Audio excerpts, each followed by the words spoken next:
Ever wanted to learn the entire history of Spider-Man from the comics, but you're either too poor, can't be arsed to read the wiki, or just hate Watch Mojo with your very soul? To see the journey from a young, inexperienced Spider-Man to a battle-hardened superhero veteran, capable of leading the Avengers into battle. If I forget anything, if I leave out your favourite story of Spider-Kid from the 80s or something, feel free to tell me in the comments. First off, no one likes their time being wasted. I could stretch this out and get like $1 billion in ad revenue, but we all know Spider-Man's origin story. There's no point going over it in tremendous detail. Peter Parker gets bit by a spider, his uncle gets bit by a bullet. With great power comes great responsibility. We've seen it a million times. However, a lot of people think that it was Uncle Ben who said that famous line, whereas in the original comic, Uncle Ben shows up for like 2 panels, dies off screen, and Peter learns his lesson from a text box. Little does Peter know, he is seen crawling out his window by the girl next door, Mary Jane Watson, making her the first ever person to discover Spider-Man's identity. This origin story was meant to be a one-off deal, but due to the popularity of the character, he was soon given his own main series. The Amazing Spider-Man followed the daily double life of Peter Parker as he balanced his high school studies with his secret alter ego. He would be constantly picked on by the people at school, especially by Flash Thompson, who, despite being a relentless bully, would become Spider-Man's #1 fan. He would defend his hero no matter what anyone said about him, even making his own Spider-Man fan club, completely oblivious that the person he's worshipping is the same one he tries to beat up every day. After a long day of fighting hardened criminals, Peter would come home to Aunt May, who thought he was just this poor little delicate boy who wouldn't harm a fly. And while Aunt May was just this frail old lady who could be taken out by a paper airplane, underneath she was a very strong-spirited fighter who had a lot of wisdom for her nephew. Peter's heroics as Spider-Man would be publicly shamed by J. Jonah Jameson, whose blind hatred for Spider-Man was really just a cover-up for his own self-doubt. As head of the Spider-Man fan club, Flash would speak out against Jameson's biased reporting, and even tries to fight him one time. Peter would take pictures of himself as Spider-Man and sell them to Jameson, thus allowing Peter to pay for Aunt May's rent. It's also depressing as hell seeing how a single paycheck is enough for him to pay an entire year's worth of rent. While at Jameson's office, Peter meets his secretary, Betty Brant. The two are very fond of each other and eventually start dating. However, a spanner is thrown into the works when her brother is brutally murdered and she blames Spider-Man for his death. Therefore, Peter can never reveal his identity out of fear that she'll despise him. To make things even worse, Liz Allen, who was previously one of the people who bullied Peter, does a complete 180 and now will stop at nothing until he's wrapped around her finger. Peter doesn't really give a shit, but Betty gets super jealous and their relationship soon falls apart. After they break up, Aunt May's like, "Oh, don't worry Peter, I know a beautiful girl, her name is Mary Jane Watson," but Peter's too busy with Spider-Man stuff and so he declines the offer. There's something very charming about Peter's early career as Spider-Man. It's light, it's fun, and very nostalgic reading it back now. Seeing this young boy meet all of these iconic characters for the first time. These people who will go on to impact his life in so many ways and he has no idea of it yet. He's dreaming of being a scientist, not knowing that one day that will come true. We get to see Peter make new friends, fall in love for the first time, and watch as he messes it all up. We see the first appearances of all his classic villains, such as Dr. Octopus, Sandman, Electro, and Kraven the Hunter. Such tragic characters as Dr. Kirk Connors, who accidentally turns himself into a lizard and tries to eat Spider-Man, only to be cured and return to his loving family. Or the Scorpion, who Jameson helped create to try and capture Spider-Man, only to be driven insane and turn to a life of crime. There's also the mysterious Green Goblin, whose main goal is just to fuck with Spider-Man. Every time Spider-Man would defeat him, he'd go back to his secret lair and it'd be like, "Oh, who is he? Guess who it's gonna be?" And then they just don't tell you. It's also interesting to see how little a role Uncle Ben plays in these early issues. His death serves more of an inconvenience to Peter than anything, and after being briefly mentioned in issue 1, he's not even brought up again for the next 30 odd issues. Peter instead looks up to his fellow heroes, such as the Avengers or the Fantastic Four. Sure, he might insult them and get into the odd fight now and again, but deep down he desperately wants to have their confidence, their respect. In his first fight with Dr. Octopus, Peter gets completely annihilated and feels really ashamed about his defeat. He's ready to just give everything up until the Human Torch delivers a powerful speech about resilience and beating the odds no matter what. Peter's then inspired to confront Dr. Octopus again and emerges triumphant. Peter's heroic actions come from him just wanting to be better rather than from a burden of guilt. These big superhero teams represent where he's trying to get to, both as a hero and as a person. A bunch of Peter's villains come together to form the Sinister Six, but they're so far up their own asses that they fight him one-on-one instead of as a team, and he wipes the floor with them. Determined to get rid of Spider-Man for good, Jameson commissions a killer robot to hunt him down and capture him. He enlists the roboticist Spencer Smythe to build it, calling it the Spider Slayer. Peter ultimately outsmarts them by making a puppet of himself and tricking them into capturing the puppet. Eventually, Peter graduates from high school, getting a science scholarship at Empire State University. Unfortunately for Peter, Flash is getting a sports scholarship to the same place, so he'll not be getting rid of him anytime soon. At university, Peter meets some new faces, such as his new classmates, Harry Osborn and Gwen Stacy. Just as Peter's getting used to this new stage in his life, Aunt May falls hideously ill and is rushed to the hospital. This completely throws Peter off, and he's so busy focusing on Aunt May's health that all his new classmates think he's some sort of massive antisocial prick. It doesn't help that Flash Thompson is there to talk shit about him, reaffirming everything that Harry and Gwen already think of him. The doctors are like, listen mate, your aunt's probably fucking dead. So Peter seeks help from Dr. Curtis Connors, aka the Lizard, who tells him of this special serum that can save Aunt May, and it's so unbelievably rare that there's like one in existence. Peter pawns off all his valuables to pay for it. However, Dr. Octopus conveniently needs the same serum for his own research, and hijacks the shipment before it arrives. Peter tracks down Doc Ock to his underwater base, and manages to steal back the serum that Aunt May needs. But it doesn't matter, because during their fight, the base's structure is so significantly damaged that it collapses on top of them. It's here that we get one of the most iconic Spider-Man moments of all time, where Peter is trapped under the machinery, exhausted and alone, moments away from drowning. Knowing that Aunt May will die if she doesn't get the serum, and fueled by the memory of Uncle Ben, Peter defies all odds through sheer willpower alone, finding the strength to lift an impossible weight and free him from the base's ruins. It's a moment that fully embodies one of Spider-Man's most powerful abilities, his will to always get back up. Peter rushes back to the hospital with the serum and saves Aunt May's life. He's of course relieved, but now has to go back to his university where everyone hates him. Everyone, that is, except Gwen Stacy, who's determined that Peter isn't all bad and maybe just misunderstood. At this moment in time, Peter is not interested in Gwen because he's still hung up over Betty, who's now dating a guy called Ned. Yes, that Ned. And she might even be getting married to him. Oh, but Peter, don't you want to meet Mary Jane Watson? She's a beautiful young lass. Shut up, Aunt May, I'm going through my edgy, all women are the same phase. At the same time, we get the first appearance of Norman Osborn, who, yeah, okay, at this point everyone knows he's the Green Goblin. Norman hatches a plan to find out Spider-Man's identity, and so he just follows him home, and attacks him out in the open for anyone to see. With the element of surprise, he's able to defeat Peter and take him back to his evil lair. After a villainous speech about how he's gonna put Peter in a cheese grater and make his life misery, Peter manages to get free and the two battle it out. If the Goblin escapes, he could go for Aunt May, he could go for Betty, everything is at risk. And so Peter doesn't hold back.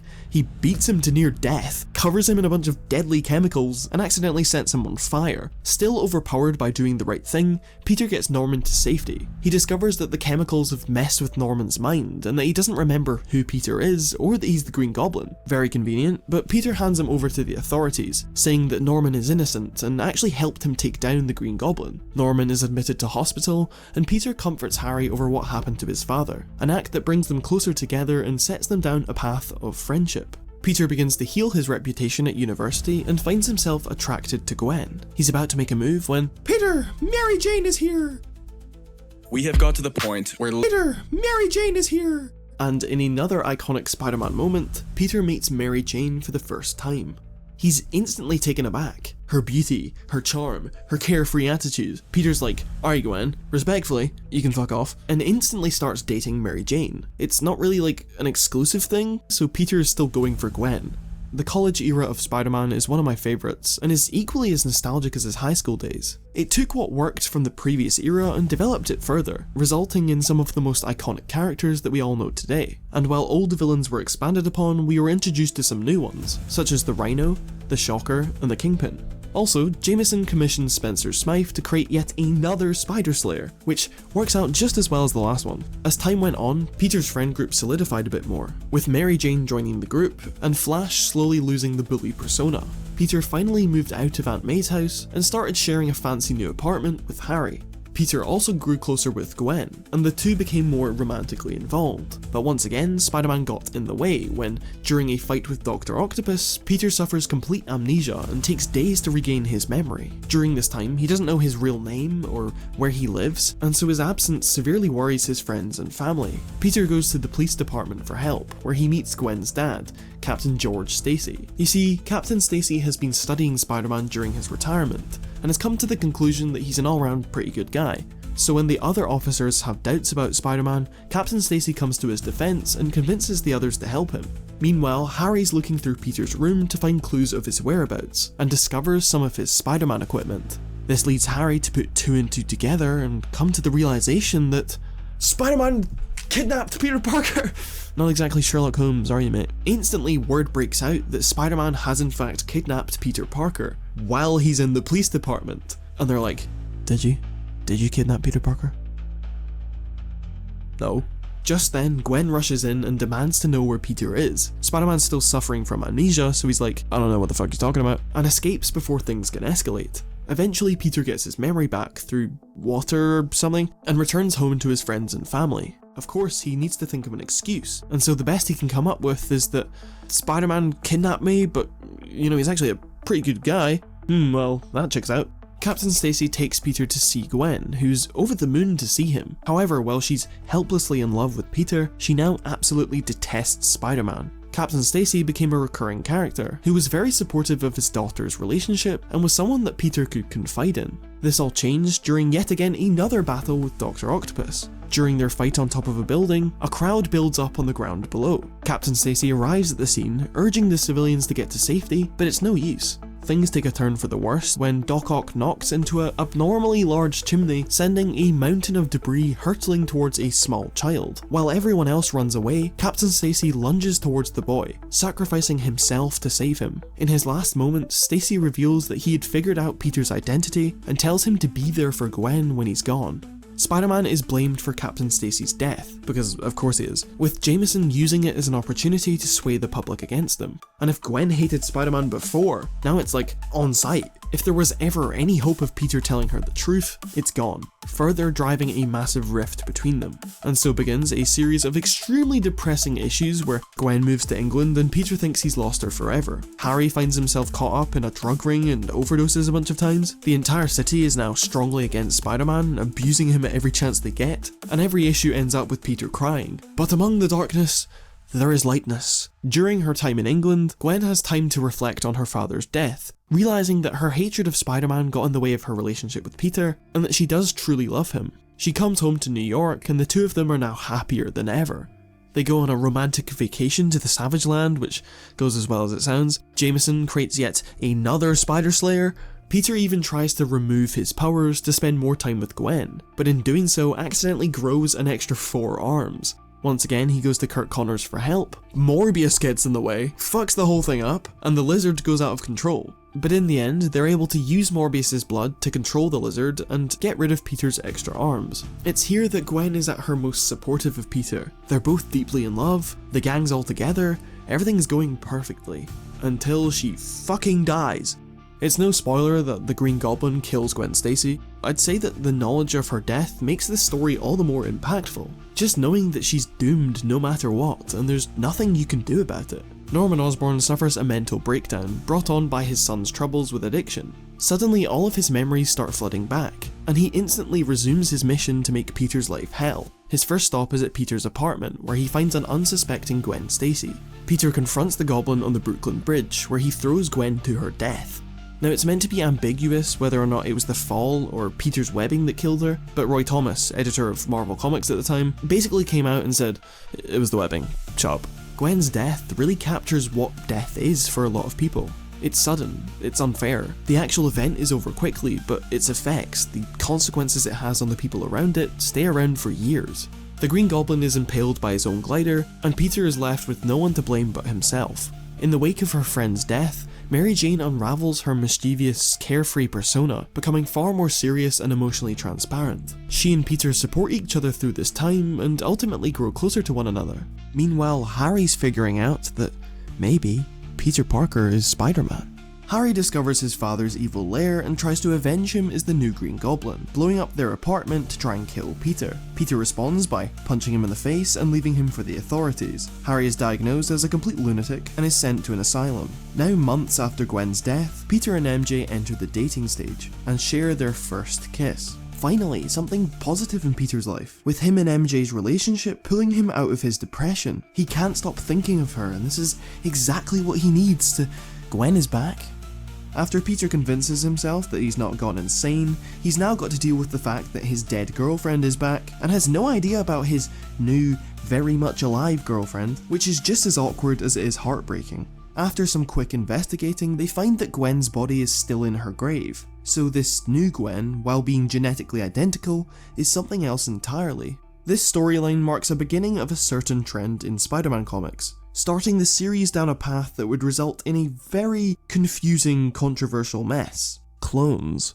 You see, this new Gwen Stacy is actually a genetic experiment created by one of Spider-Man's most infamous enemies, the Jackal. Spider-Man's villains have always had these tragic backstories. Dr. Octopus was a scientist whose experiment messed with his head. The Lizard was just a family man trying to grow his arm back. And the Jackal is a nonce. A professor at Empire State University, the Jackal fell in love with one of his students, and became very jealous of her boyfriend at the time. After her death, he was so heartbroken and used his scientific skills to clone her back from the dead. He then dressed up in a Grinch costume and psychologically tortured Spider-Man with the clone of his dead girlfriend. And if that wasn't enough, and this next bit's actually a pretty genius plan, he creates a clone of Spider-Man with all of his memories and personality so that, from the clone's perspective, he is Spider-Man. He then kidnaps the real Spider-Man and switches them about so they have no idea who the clone is. Jackal blows himself up, he's a bitch, who cares, but what matters is that one of the Spider-Men dies with him. So while it's back to normal, there's only one Peter Parker, he's not actually sure if he's the real Peter, which sends him into an existential crisis. Realizing that she's not actually Gwen Stacy, the clone of Gwen leaves New York to become her own person. I'm sure these clones will never be a problem in the future. Meanwhile, Jameson goes to create yet another Spider Slayer. However, this time Spencer Smythe is like, "Fuck your Spider Slayers," and tries to kill Jameson, only to end up dying himself. Aunt May almost marries Dr. Octopus. I can't remember why, and I don't care. Also, Kurt Connors has beef with this guy called Stegron, who's basically the Lizard but he turned himself into a dinosaur. Kurt's son Billy is kidnapped, and the Lizard goes toe-to-toe with Stegron, who's now got an army of dinosaurs and Spider-Man's caught in the middle of it. Stegron falls into a river and dies, and Kurt is reunited with his family. From this point on, Kurt became Spider-Man's solution to everything. Hey, someone put a bomb on us. Help. The Moonstones. Something to do with the moon? While the whole clone situation puts some strain on Peter and MJ's relationship, they eventually heal things and Peter ends up proposing to her, to which she says no. She friend-zones him and moves to Florida. This just so happens to take place in the same issue as the Big Wheel. Sure, the majority of Peter's college friends are either dead, clinically insane, or in a different state, but at least it's time for him to graduate. Except he's actually denied graduation because he missed one gym class by accident. Peter starts dating the Black Cat, which is great because now he doesn't have to hide his identity or worry about her getting hurt. Harry gets amnesia and is cured of his insanity, so it's like the whole thing never happened. Spider-Man's sent to fucking space, and fights one of the most powerful beings in the multiverse. Bit of a step up, but during his cosmic adventure he gains a cool new black costume, which can transform into whatever he wants with a single thought, making outfit changes so much easier. Upon realizing that Black Cat only cares about the spider and not the man, their relationship falls through, just in time for Mary Jane returning home from Florida. There was probably another Spider Slayer in there, built by Smythe's son. Once you read like 800 issues in a week, they all start to blend together. It's here we reach a crucial point in Peter and MJ's relationship, in which MJ has had enough of hiding the truth and reveals that she's known Peter's secret all along. The constant knowledge of Peter risking his life has gotten too much for her, which is why she turned Peter down and left New York. Realizing that things are only going to get better if they're honest with each other, the two promise to be there for each other and figure out how their relationship is going to work. Peter gets a little bit freaked out when his new costume starts swinging him around New York while he's asleep, and so he goes to the Fantastic Four to get it checked out. Upon learning that it's actually alive, Peter has them remove it and put it in a tube. It's not that easy though, as the suit soon escapes and forces itself back onto Peter. Struggling to get it off, Peter discovers its main weakness, as the sound of a church bell traumatizes the symbiote, seemingly killing it for good. Despite this, Peter would still wear a cloth version of the black suit, cause Black Cat thought it was hot. Okay, if this— Did someone say Spider Slayer? With Smythe dead, Jameson hires Dr. Marla Madison to build another one, but the two actually fall in love and eventually get married. As a wedding gift, Spider-Man makes out with him. What the fuck, Spider-Man? Blaming Jameson for what happened to him, the Scorpion kidnaps Marla in an attempt at revenge, but his plan is short-lived and he's stopped by Spider-Man. Spider-Man also fights alongside the mercenary Silver Sable, taking down such evil villains as the Black Fox, the Jack-O-Lantern, and the US government. As Peter and MJ grow closer and closer, Peter realises that this is the person who he wants to spend the rest of his life with. And after a massive kick in the balls of a cliffhanger, we get to the next issue, where MJ says, yes!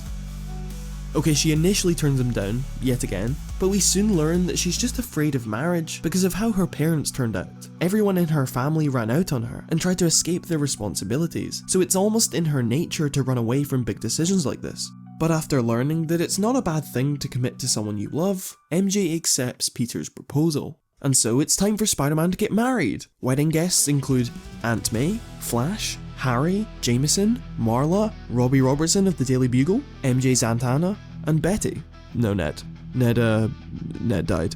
Peter and MJ move into an apartment together as newlywed husband and wife. This is something I love about the Spider-Man comics from, well, before 2007. For the most part, they let Peter grow, not just physically from a teenager to an adult, but as a person as well. Sure, he still has his flaws, as any character should, but you can see him become more mature, you can see how he's learned and improved from his years of being a superhero.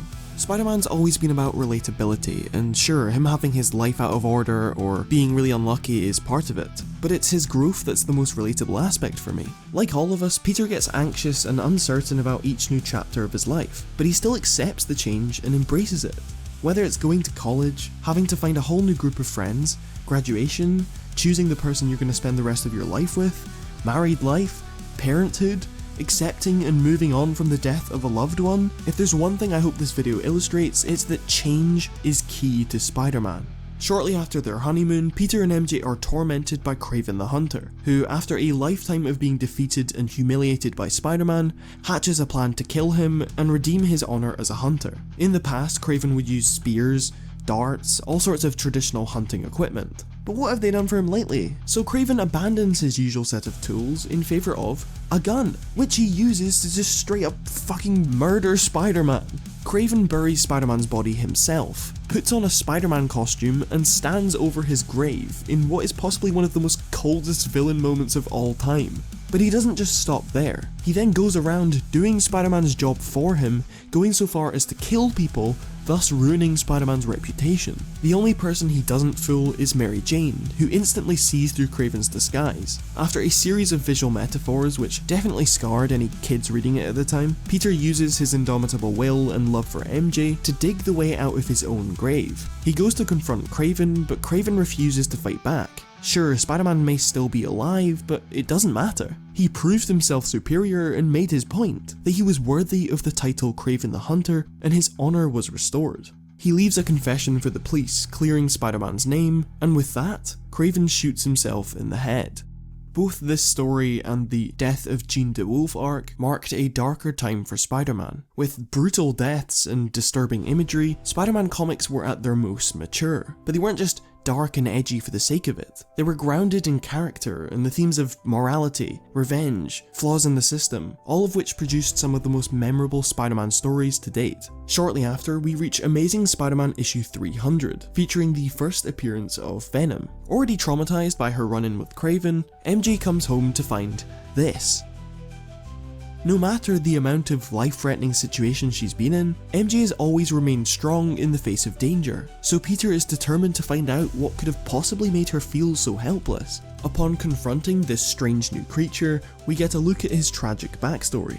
Eddie Brock was just a simple reporter for the Daily Globe, one of the Daily Bugle's competitors. After Spider-Man exposed his fraudulent journalism, Eddie's career was made into a laughingstock, and with his life completely ruined, he had no other option but just to off himself. Raised as a Catholic, however, Eddie believed suicide to be a mortal sin, and so before he took his own life, he went to a church to pray for forgiveness, the same church in which Spider-Man was fighting the symbiote. It latched onto Eddie, feeding off his humiliation and desire for revenge, transforming him into Venom. And in another contender for the coldest villain moments of all time, Venom webs Spider-Man to that same church bell, so that when midnight strikes and the bell starts to ring, Spider-Man will be squished into tiny pieces, thus exorcising him. Spider-Man breaks free through the power of bullshit, and defeats Venom by throwing him into the ground. He takes Eddie to the Fantastic Four, who put him in a tube and ship him off to some gulag. With MJ still traumatized by Venom, Peter ditches his black costume in favour of his classic red and blue.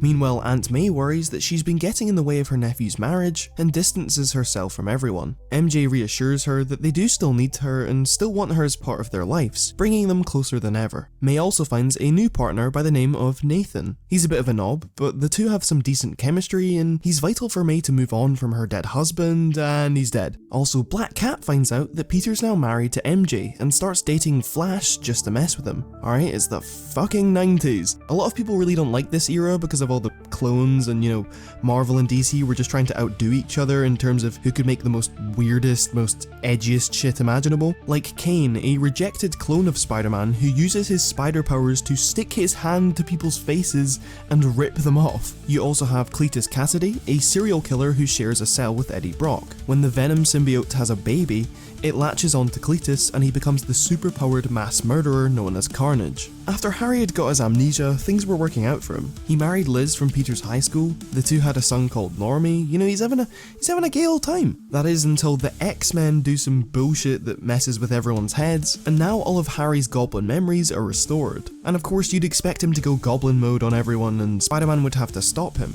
but no. It's actually a pleasant surprise when Harry doesn't instantly turn evil and instead goes round trying to be a superhero. Unfortunately, it doesn't last long as Harry is repeatedly haunted by visions of his dead father and eventually the Green Goblin persona takes over. Once again determined to avenge his father, the Goblin confronts Peter and tries to blow him up. During the fight, Harry's real personality starts to fight the Goblin and he keeps switching between the two personas. Peter tries to get Harry to fight it, but it's no use. After a fierce battle, Peter surrenders himself to the Goblin, saying that the only way this ends is if one of them dies. Even though he has every advantage, the Goblin can't bring himself to kill Peter, proving that Harry's still in there and still fighting to do the right thing. The Goblin flees the scene and spends the next 12 issues swimming in goblin juice, making himself stronger, crazier, and diluting what's left of Harry's personality. But while this special juice does enhance him, it's also killing him from the inside. He then starts stalking Peter, following him in the street or at the Daily Bugle, threatening to give up his identity. He even goes so far as to bring Mary Jane to the same place that Gwen died just as another way of fucking with him. Peter takes the bait and confronts him,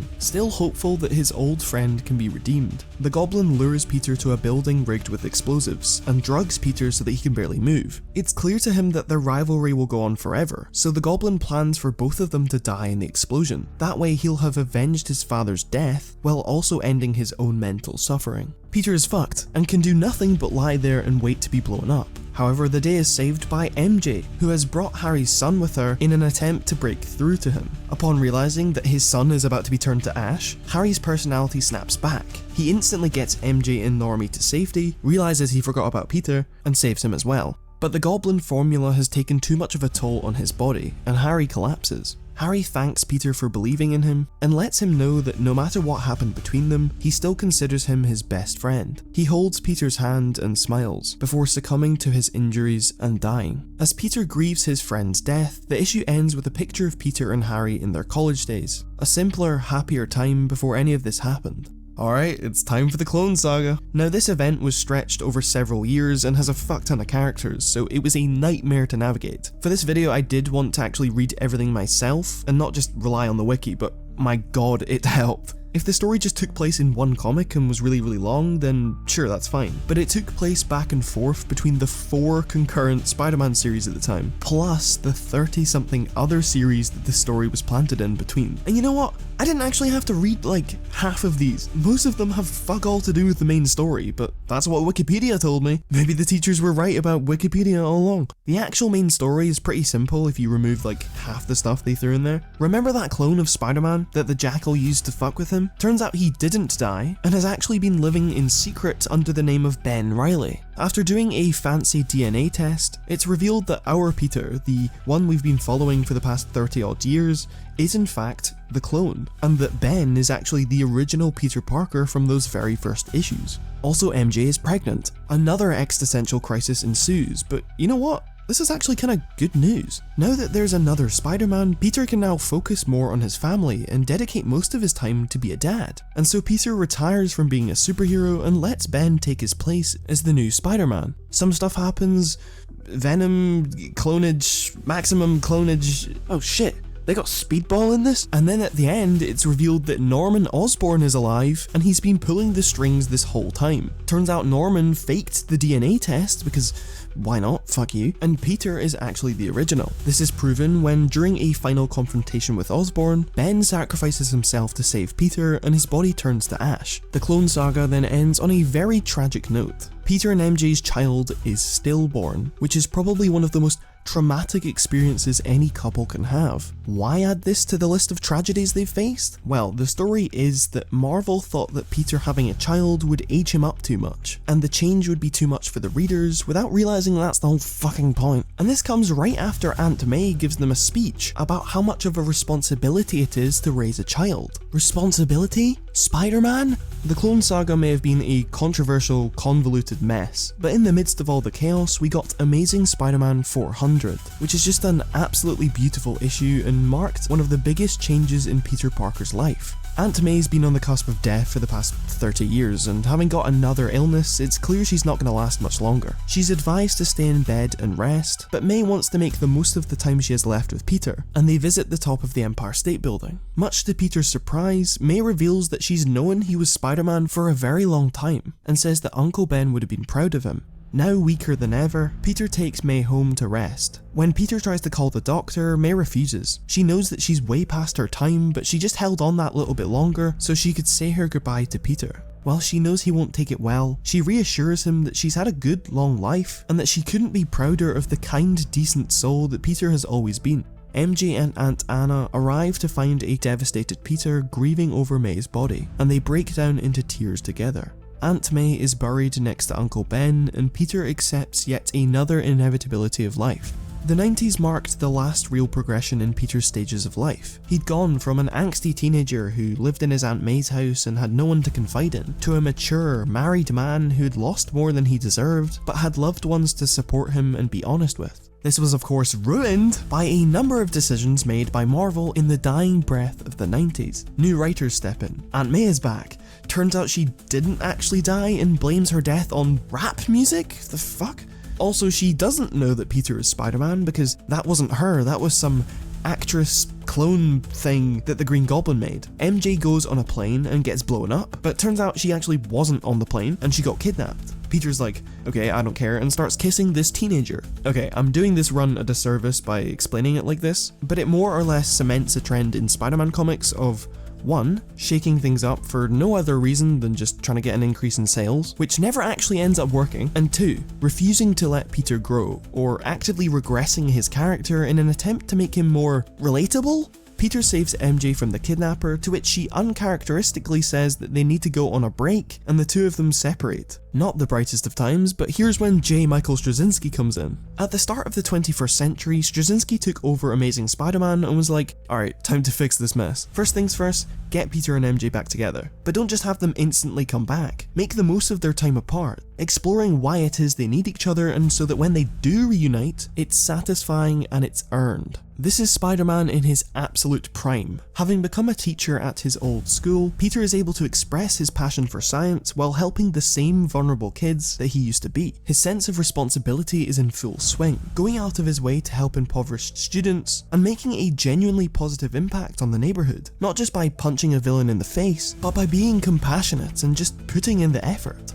Less spider, more man. His years of crime fighting are evident in the way that he tackles problems. He's still got that witty trickster's edge from Stan's original comics, he's still tremendously unlucky and suffers hard times, but there's always that glimmer of hope in there somewhere. Some people don't like what Straczynski did with the spider totem stuff, suggesting that Peter's powers came from a magical spider god. I for one can't get enough of it, but it's important to note that he's more just posing a question rather than giving a concrete explanation. One of the best things that he did was completely revamp the character of Aunt May. In the past there were signs of her internal strength, which is something issue 400 understood, but a lot of the times it would be forgotten, and she'd be reduced to this weak old lady who would die from shock if she ever found out her nephew's secret. Straczynski understood that for someone to take in a child that wasn't originally hers, raise him despite all of the other tragedies in her life, watch as the love of her life is gunned down in front of her, watch as her nephew suffers loss after loss, and feel like she can't talk to him about it, try to find comfort in someone new only to have them ripped away from her, to suffer through the loneliness of old age, and even then to still keep going? A life like that would require absolute, unparalleled strength, and something like Peter being Spider-Man wouldn't change that. When May discovers Peter's secret by accident, she's realistically in shock, but after having time to process it, the two sit down and have a lengthy conversation about everything they've been through, all of the years they've lost to a lie, and how Aunt May just thought he was gay the whole time. This is also the first time that the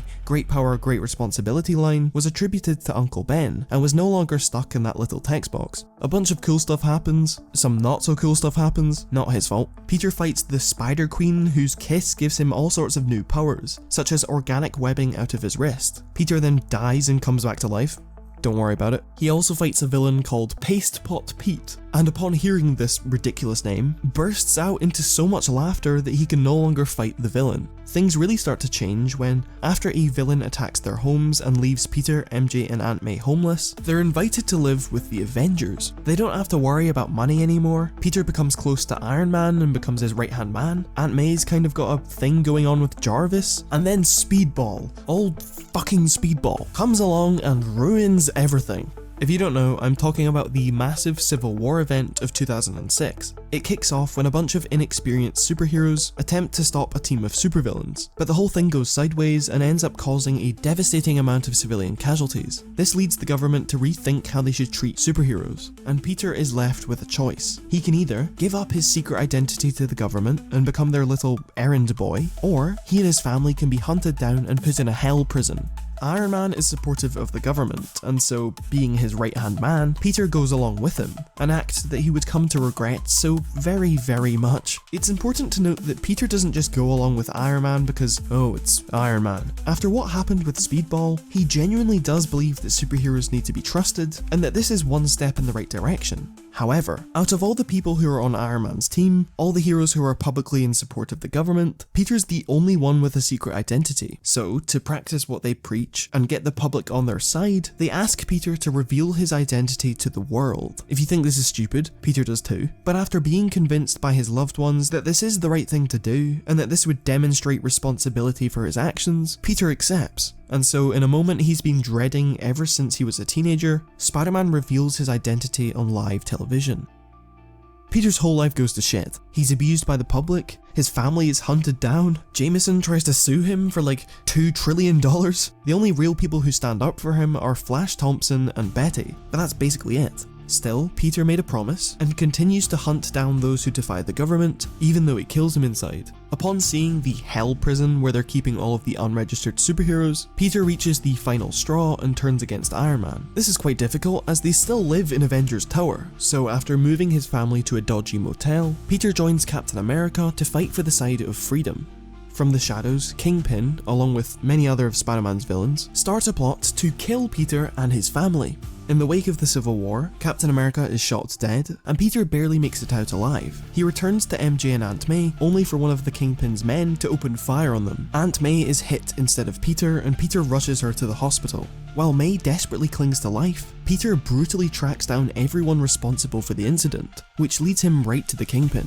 Breaking into the prison he's held in, Peter humiliates the Kingpin, using his raw strength and no longer pulling his punches, setting an example of what happens when you come after Spider-Man's family. With Aunt May's condition getting worse and worse, Peter tries to get help from everyone he can think of. He goes to Iron Man, but Iron Man's like, no, die. And so he goes to Doctor Strange, who has literal magic that can raise people from the dead, but he's like, oh, I'm sorry man, I can't help you because... And so with no one else to turn to, Peter thinks, ah, the devil! It's here we get one more day. It's not exactly a groundbreaking opinion to say that this is the worst thing humanity has ever produced in the history of anything ever. A certain someone at Marvel didn't want Peter and MJ to be married, and so this story was created to retcon like 40 years of history and assassinate Peter's character, and even though I despise it with every fibre of my being, and it makes me want to devolve myself into a fish and go live in the sea, it's actually not that bad. Hear me out, but the actual presentation, how this story is told, is actually alright, and in some places, dare I say,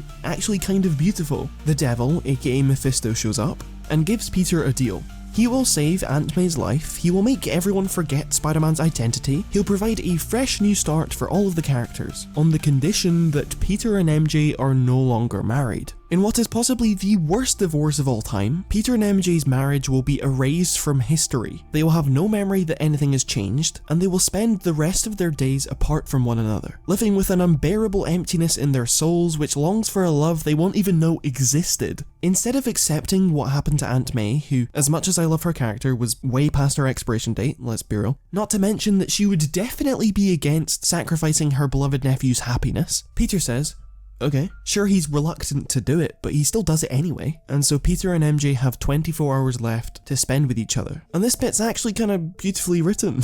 It's almost as if Straczynski is saying, hey, I don't want to do this, but there's nothing I can do. Even MJ's like, what are we doing? This is stupid. If you swap out Mephisto for Marvel editorial, you can really identify with the characters and the situation they're forced into. Having developed these characters over the course of his run, building up a genuinely realistic human relationship between them, Straczynski is able to make their last moments together very touching and impactful. And so a giant, infuriating, big red fuck you reset button is pressed, pretty much erasing decades of character development. That's like half an hour of this video.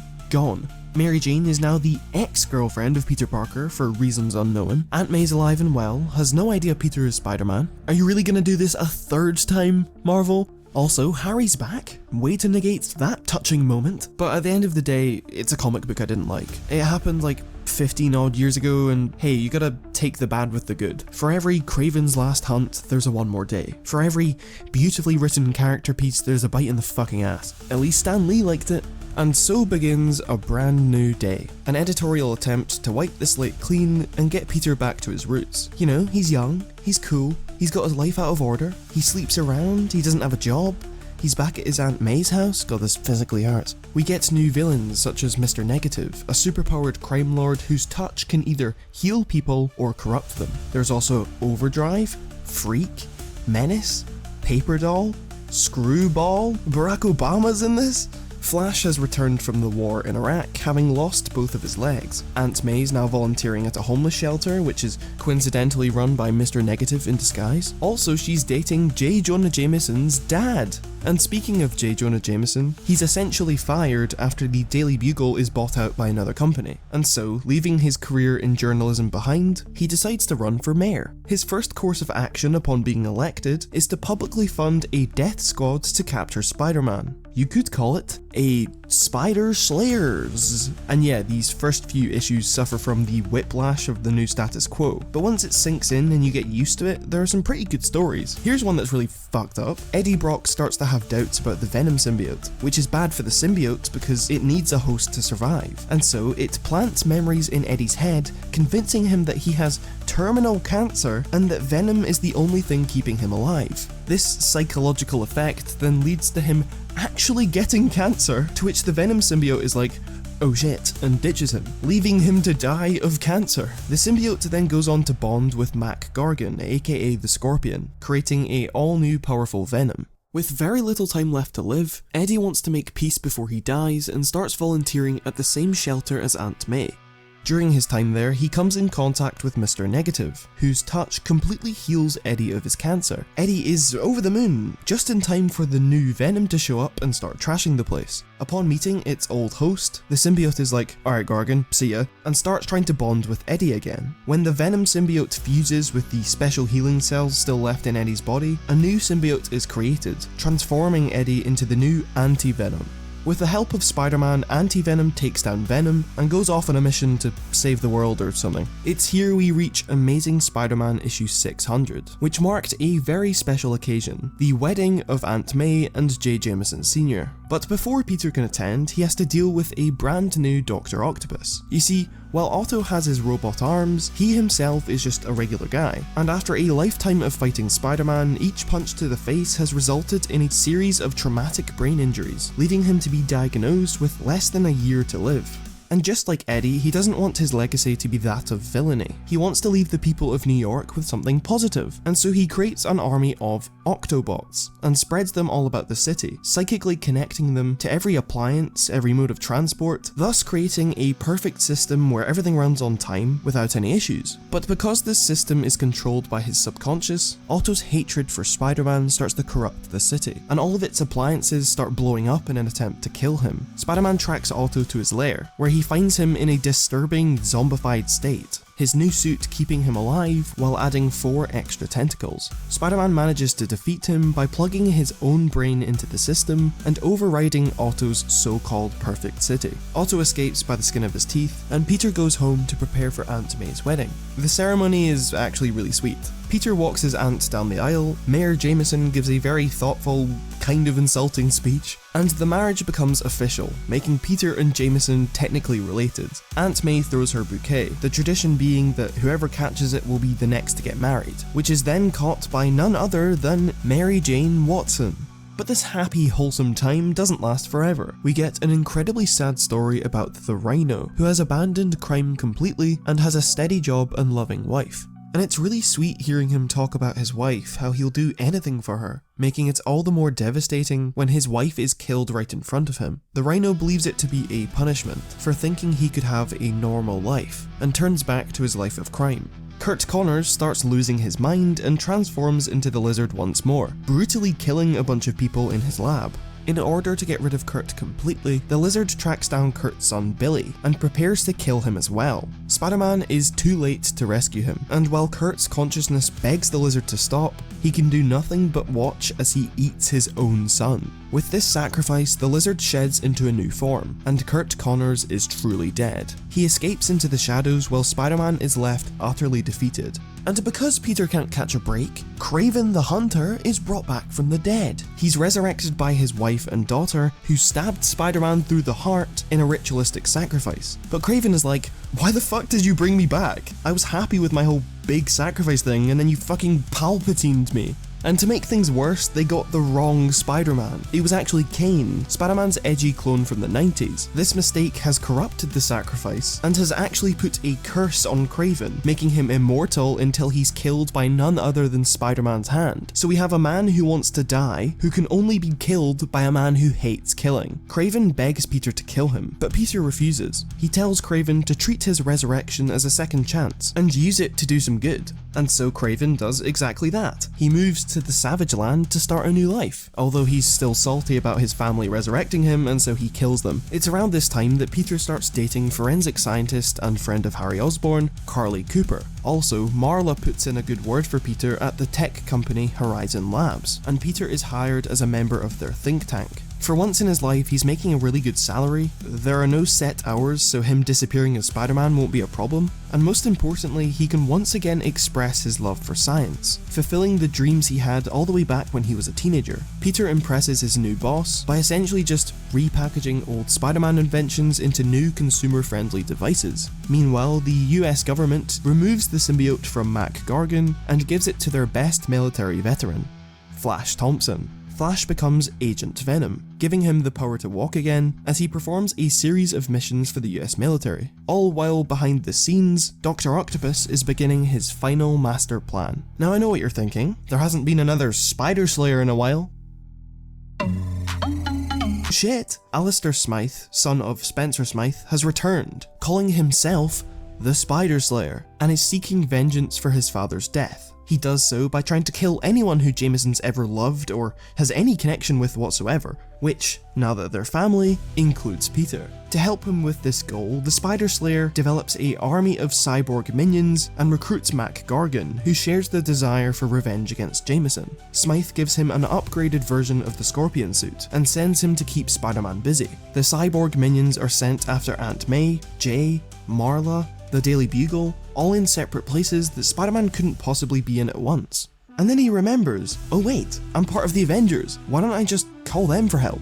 And so he calls them up, and the person on the other end of the phone is Squirrel Girl, who completely ignores all of his requests, to which Spider-Man is like, well, I'm fucked. Surprisingly, Squirrel Girl pulls through in the end, by passing his message over to the real Avengers, who all race to save Spider-Man's loved ones. However, they soon discover that Smythe programmed the cyborgs with a form of spider sense, thus they're able to detect attacks before they happen and overpower the Avengers. If they want to stand a chance, they got to get rid of that spider sense, and so Spider-Man races back to Horizon Labs to develop some way of disabling it. He manages to whip up a neurowave transmitter bioelectrical magical thing that will cover the whole city. But the most important thing is that Spider-Man has to be away from the device once it activates, or it'll fry his spider sense too. Upon planting the device, he's confronted by the Scorpion, who destroys Spider-Man's controls, meaning he can no longer activate it remotely. And so Peter's like, fuck it, and activates it anyway, severely weakening the Spider Slayer army, but also permanently barbecuing his own spider sense. With his plan ruined and no one to back him up, a desperate Smythe tries to kill Jameson himself. Just as he's about to tear a hole in Jameson's chest, Marla throws herself in front of him, sacrificing herself to save her husband. In her last moments, Marla urges Jameson not to waste any more of his life on hate. As she dies in his arms, Jameson refuses to blame Spider-Man for what happened, and puts full blame on himself. After Marla's funeral, Spider-Man makes a vow that from now on, no one will die under his watch. Meanwhile, Anti-Venom finds out that Martin Lee, the head of the homeless shelter, is in fact Mr. Negative, and so he goes to take him out, only to be interrupted by Spider-Man. Eddie tries to tell Peter that Martin Lee is Mr. Negative, but Peter doesn't believe him. Eddie's like, alright then, webs him to a guy's ass, and goes to confront Mr. Negative himself. When Mr. Negative's true identity is exposed, Peter's like, oh shit. Fair enough. All while Dr. Octopus completes the finishing touches to his final plan, secretly launching a number of satellites into orbit. And as if Peter joining Horizon Labs wasn't enough, he's about to fulfill another dream from those early issues, joining the Fantastic Four. In the past, he may have broken into the Baxter building, beat the shit out of them, and was like, give me money, but he was doing it all wrong. Instead, all he had to do was be patient and just wait for the Human Torch to die, and then a spot would open up for him. In all seriousness, Johnny Storm sacrifices himself to save the entire universe. In a series of recordings he made in case of his death, he asks Peter to take his place on the Fantastic Four, to which Peter gladly accepts. However, it's not the Fantastic Four anymore. They've renamed it to the Future Foundation. Now a member of the Avengers and the Future Foundation, and having a full-time job at Horizon Labs, Peter's got barely any time to spend with his girlfriend Carly. Fortunately, Carly's job as a forensic scientist requires her to be on call 24/7, meaning she conveniently has to leave a lot of the time, allowing Peter to go off and be Spider-Man. And you know what? For the first time since his marriage was torn away from him, Peter's life seems to be on track. To replace his spider sense, he's taking lessons from Shang-Chi, who is teaching him Spider-Fu. He's also expanded his equipment, he's got voice command web shooters, a stealth suit, a bulletproof suit, his Future Foundation suit, and his relationship with Carly is going pretty well. That is, until she gets stuck to the ceiling. Everyone in New York is now mysteriously woken up with spider powers. Just a heads up, this is about to get a little bit complicated. As part of a massive experiment, the Jackal has spent the last couple of months covering the city with his own little spider bedbugs, all of which carrying a spider virus. Also, he's resurrected Kane and turned him into a giant tarantula to serve as his right-hand man. Also, he's captured Captain America and turned him into another big tarantula to serve as his left-hand man. The city is quarantined, and all of the bridges are blocked off to prevent this spider virus from spreading to the rest of the world. While the majority of citizens are decent people who only use their powers for good, there is a certain vocal minority who'd rather use them for chaos. And so the Jackal begins the next phase of his plan. to round up all of the gangs in New York, give them Spider-Man costumes, and so when the Avengers show up to try and fight them, they won't be able to recognize the real Spider-Man, and they'll beat him up as well. This guy just exists to fuck with Spider-Man, and it's genius. Peter gets tired of being beaten up by his teammates and ditches his costume. Pretending to be yet another person who woke up with spider powers, Peter rallies the good citizens of New York to make a stand and fight all of the gang members. It now seems that every person in Peter's life, even Jameson, has spider powers. Every person except Mary Jane. And Aunt May, but she's out of town. Carly gets a little suspicious and thinks that Peter is a little too good with his spider powers. The Jackal sends Captain America to break through the blockades and let the virus spread. In response, the government deploys Flash to capture him, and his mission is a success. Flash then uses the Venom symbiote to disguise himself as Captain America's tarantula form and returns back to the Jackal undercover. Everything's going according to plan until suddenly everyone in New York mutates, turning into these massive spiders. It's here we learn that the Jackal isn't actually the mastermind behind this whole thing. No, that title belongs to the Spider Queen, who used the Jackal's skills to develop a virus, connect it to the spider totem shit that Straczynski was on about, in order to create her a massive spider army. However, her plan is interrupted by Anti-Venom, who's going about using his powers to cure the giant spiders. So, the Queen sends Captain America, who is actually just Flash in disguise, to go and kill Anti-Venom. Flash of course snakes her, and takes Anti-Venom to Horizon Labs, where they can use Anti-Venom's healing qualities to develop a cure for the spider virus. The Queen's like, shit, that's not good, and sends Kane to sabotage the cure. Spider-Man then tries to protect Anti-Venom, but he's completely overpowered by Kane and laid to waste. Just then, Horizon Labs, along with the Future Foundation, creates a device that returns Spider-Man's spider sense. Spider-Man's now got spider sense and spider foo, throws Kane into the Anti-Venom juice and turns him back into a human. The Queen finds out what happened, gets really angry, fucking kills the Jackal. He was just sitting there, man, what did he do? And turns into a giant spider monster. Both Flash and a now cured Captain America confront the giant Spider Queen, but it's no use, and she starts causing devastation all across the city, surrounded by her massive army of New York spider people. Horizon Labs now has a cure, but they just need a way to distribute it. And so Peter's like, hold up, remember that time when Dr. Octopus connected to everything in the city with his little Octobots? Why don't we just do that, but with the cure? And so Peter connects his brain to Otto's system. The Queen sends her army after him, but they're held back by Mary Jane Watson, whose spider powers were merely delayed due to years of her and Peter doing stuff.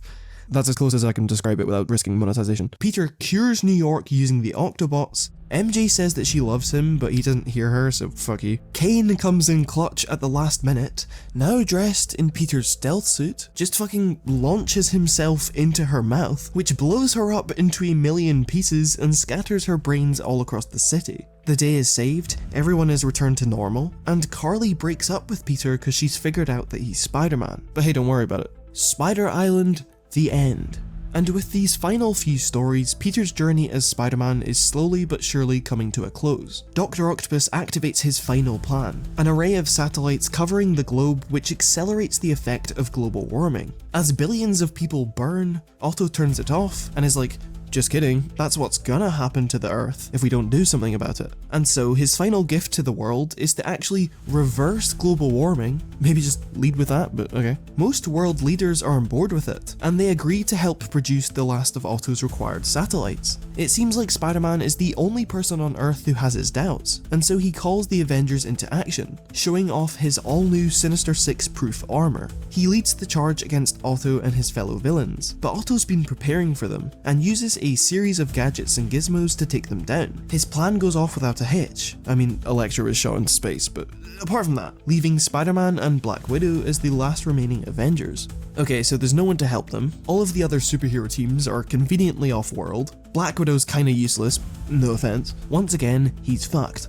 That is, until they're both rescued at the last minute by Spider-Man's old mercenary pal, Silver Sable. They escape on Sable's invisible jet and start hatching a plan to take down Otto. Otto still needs these last few satellites, so if they can break into those factories and stop production, then he can't complete his plan, right? One such factory is in North Africa, and so they fly the invisible jet there in the hopes of sabotaging it. Unfortunately, they are ambushed by the Sandman, who's now made up of all the sand in the entire Sahara Desert. With the help of Horizon Labs, Spider-Man and his crew are able to detect Sandman's brain, the one singular sand particle which contains his consciousness, and they manage to take him down. Peter and the crew then continue to sabotage factories all across the globe, running into several members of the Sinister Six. But it's no use, as Otto keeps launching satellites faster than they can shut them down, and now the only way to stop him is to confront him directly. Because Mysterio is a backstabbing bitch, they locate Otto's secret underwater base, with Spider-Man and Sable being sent to break in. Upon learning of this, Otto floods the lower levels of his base. During their break-in, Spider-Man and Sable cross paths with the Rhino, which shouldn't be a problem. There are two of them, one of him, all they gotta do is go around him. But Rhino's like, not so easy, you wall-crawling, web-spinning fuck, and prepares to join the ranks of the coldest Spider-Man villain moments of all time. He grabs Sable with his massive Rhino hand and promises that he will not move. As the water rises and the air leaves his lungs, he will not move. He will only loosen his grip when both he and Sable are dead, and he can finally join his dead wife. And so Peter is given another choice. He can either go and stop Octavius, potentially saving billions of lives, or he can fulfill his vow of letting no one die and save Sable. The answer is kind of obvious, and so Peter reluctantly leaves Sable to drown. In a climactic confrontation with his greatest enemy, Otto admits that the whole environmentalist saving the world spiel was a lie, and that he actually intends to wipe out the human race. Not every single person though. He'll leave just less than 1% of the population alive, so they will preserve his legacy as the greatest supervillain of all time. Unfortunately for Otto, he's stuck in a stalemate. With all of his arms being used to hold Spider-Man, he can't reach the control panel and activate his plan. If he tries to use one of his arms to reach said control panel, Spider-Man will get free and stop him from activating the satellites. And so, in a last-ditch effort to succeed, Otto completely abandons his life support and drags his decaying husk of a body towards the controls. With billions of lives depending on him, Peter once again uses his sheer indomitable will to defy his situation, possessing the impossible strength needed to free himself from Otto's arms. With the controls destroyed and his legacy ruined, Otto accepts his defeat, and if the water doesn't take him out, he'll be dead in a couple minutes anyway. But despite all that Otto has done, despite the fact that Sable's already dead, Peter still clings to his promise of no one dying. Otto is taken to the big supervillain prison known as the Raft, and hooked up to life support, only to be remembered as that one guy who didn't solve climate change. Upon his return, MJ throws Peter a massive party to say thank you for saving the world. Oh, are they gonna get back together? No. Just as Peter is about to take a break, suddenly the grave of Billy Connors is robbed, sparking a rumour that a certain villain is back. Morbius. Yes, it turns out that Morbius has dug up this child's grave in a supposed attempt to cure the lizard. Morbius and Spider-Man take to the sewers and use the combination of his son's DNA and Morbius's blood to transform him back into Kurt Connors. It's an apparent success, and they celebrate Kurt's return, completely oblivious that Kurt's consciousness is still well and truly dead, and only the lizard remains. The lizard then spends the next while pretending to be Kurt, faking grief over the loss of his son, his ultimate goal being to blend in until he can return himself back to his righteous, lizardish form. However, during his time spent with the people of Horizon, he grows attached to being a human and all the joys of life, such as video games and Carly Rae Jepsen. It was 2012. Even when he's fully developed the formula to change him back, the lizard hesitates, genuinely considering giving up and living the wonders of human life. But when Spider-Man discovers his plan, he's forced to inject himself and mutates into his final form. He's about to gobble a bunch of civilians when he's suddenly interrupted by visions of his son, his wife, and his old self. These illusions distract him enough for Spider-Man to inject him with yet another cure and defeat him. It's a lukewarm victory at best. While the cure significantly weakened the lizard, it failed to turn him back, and the hope of Connors ever returning is lost. At the very least, no one got hurt. Is dropped off at the Raft. That's where Dr. Octopus is. If there's one thing I like about this era of Spider-Man, it's that it always felt like it was building up to something. There'd always be forces at play behind the scenes, or elements that would be introduced only to pay off like 40 issues later. And all of these things eventually led to the series' grand finale, Amazing Spider-Man issue 700. It's time for Otto Octavius to take his last breath, but before he does, he has a final master plan. While Spider-Man may have saved the world a bunch of times, he kind of fucked up in a big way. To stop the Autobots, he plugged his brain into Otto's system. To cure Spider Island, he plugged his brain into Otto's system. Even when designing his spider armor, he integrated Otto's system into the helmet. This whole time, he's been giving Otto access to his mind. Using his psychic connection, Otto's been controlling a single Autobot, slowly crawling from the ocean floor all the way back to New York. It finds Spider-Man during a battle, and, using all of the brain data Otto's been collecting, completely rewrites Peter's brainwaves with his own, effectively swapping their brains. And so while Peter is now stuck in a decrepit, dying body, Otto Octavius is now free to do whatever he wants as Spider-Man.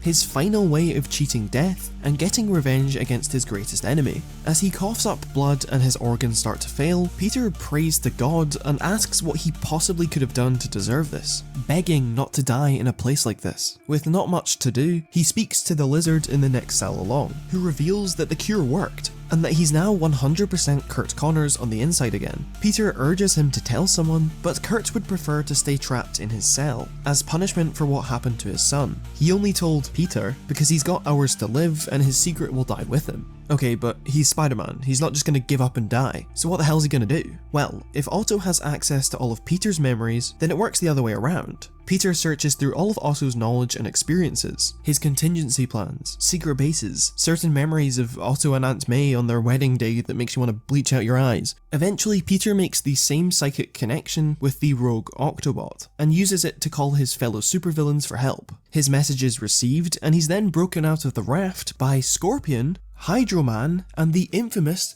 Paste Pot Pete. Meanwhile, what is Otto up to in Spider-Man's body? Well, he's arranged a date with Mary Jane, but it's very clear that he wants more than that. I can't tell if it's meant to be intentionally funny, but as she's getting closer and unbuttoning his shirt, he's saying things like, "Excellent! Another victory for the Master Planner!"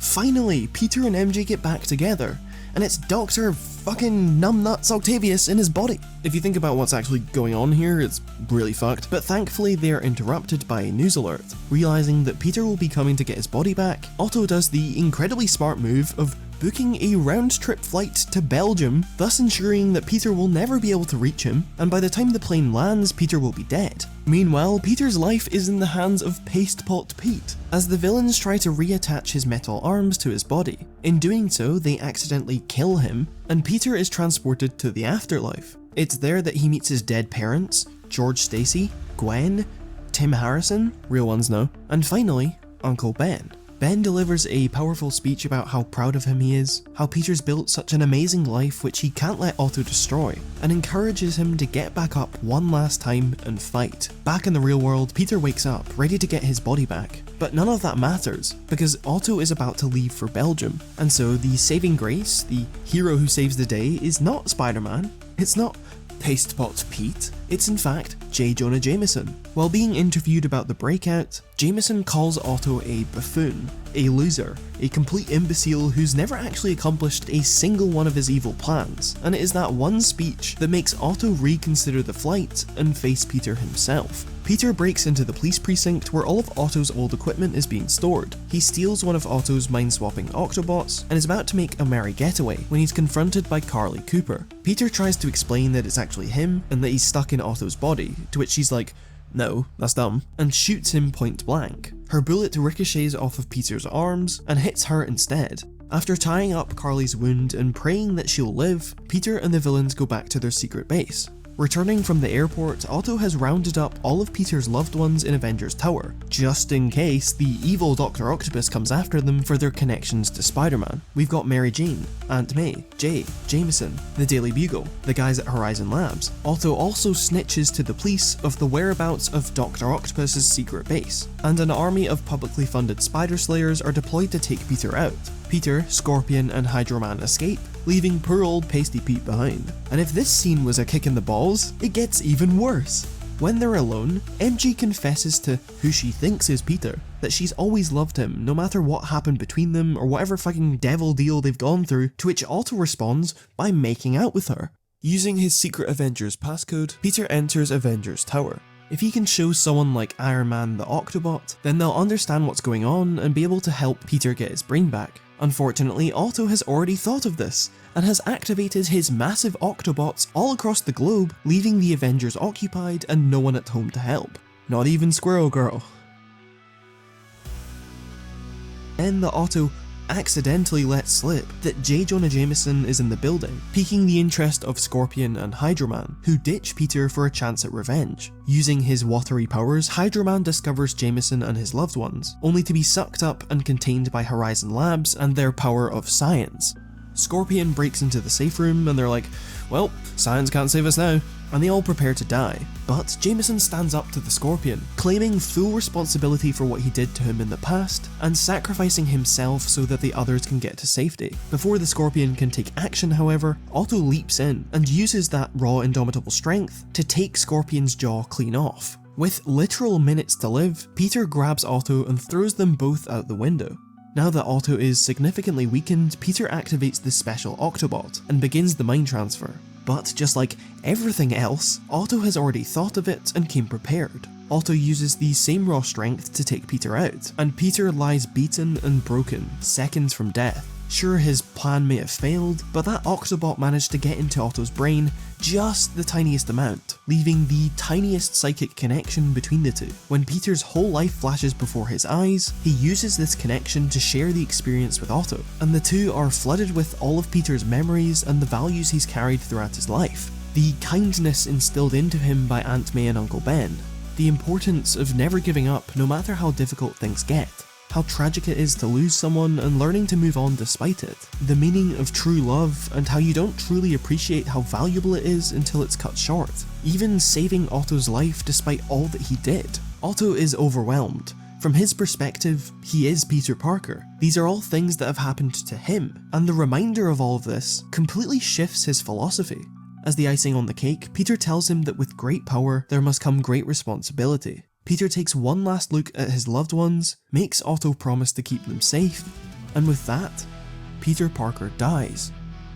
This was of course very controversial at the time, and rightly so, killing off their main character on Stan Lee's birthday, but to me this is almost a perfect ending for Peter that represents who he is as a character. For most of his life, Peter was never rewarded for his heroics, nor was he able to really tell anyone what he was doing. He simply did it because it was the right thing to do, and that was more than enough. Peter does not get a happy ending, there's no reward at the end, and he dies as a villain, with no one to mourn him, no one to celebrate his life or acknowledge his sacrifice. To most people, this would be the worst fate imaginable, but Peter doesn't care. Even though he's utterly defeated, even though he could easily give up and rest, he spends his last moments trying to find the good in someone, and he dies perfectly content with the knowledge that he's done the right thing and that his loved ones are safe. He's brave, selfless, and full of hope. And so as Peter Parker is laid to rest, Otto Octavius takes his place and promises to be Spider-Man, a better Spider-Man. Some could even say a superior Spider-Man.